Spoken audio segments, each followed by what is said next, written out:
if x and y are integers greater than 1, is x a multiple of y? So is x a multiple of y? Is y a factor of x? Is x over y equal to an integer?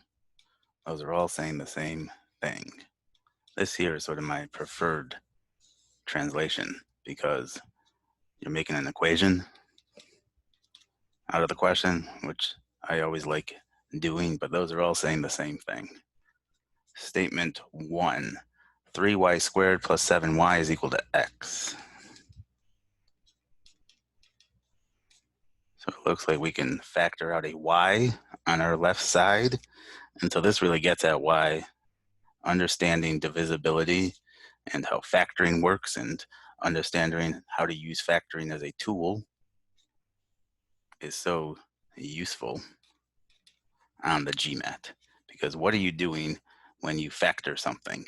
Well, we are turning an addition or subtraction problem into a multiplication problem.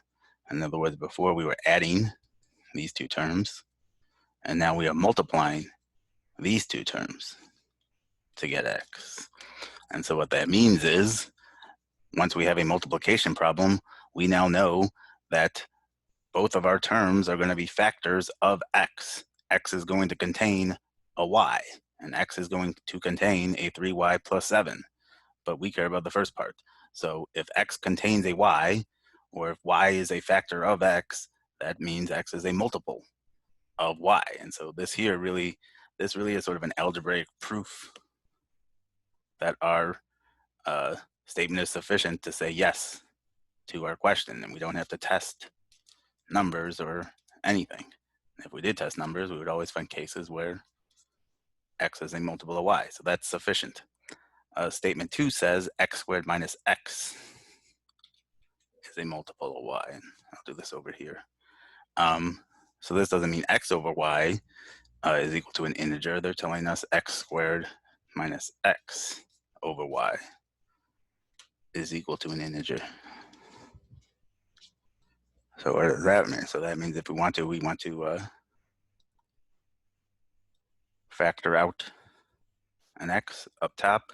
And so what I ultimately want to do is I want to isolate an x over y somehow. And then see what it's telling me about x over y. So this is telling me x times x minus 1 all over y is equal to an integer. And so I can sort of pull out this x over y. So this is, just reformat this like x over y times x minus 1 is equal to an integer. So now, given that x and y both have to be integers, and they got to be integers greater than 1, you might say, oh, well, the only way to get an integer is to multiply an integer by an integer. Therefore, x over y has to be an integer. And x minus 1, certainly, that will be an integer if x is an integer.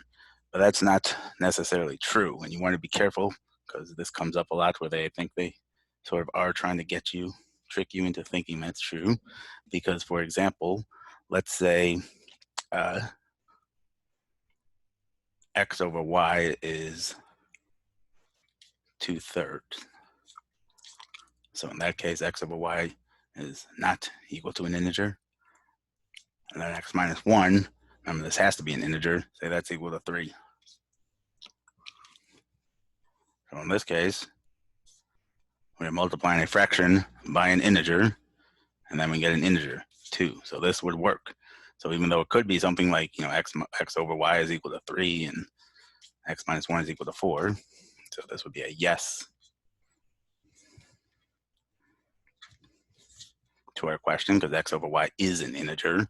It's also possible to have this scenario here where x over y is a fraction, and that would be a no. And therefore, A is our only sufficient statement.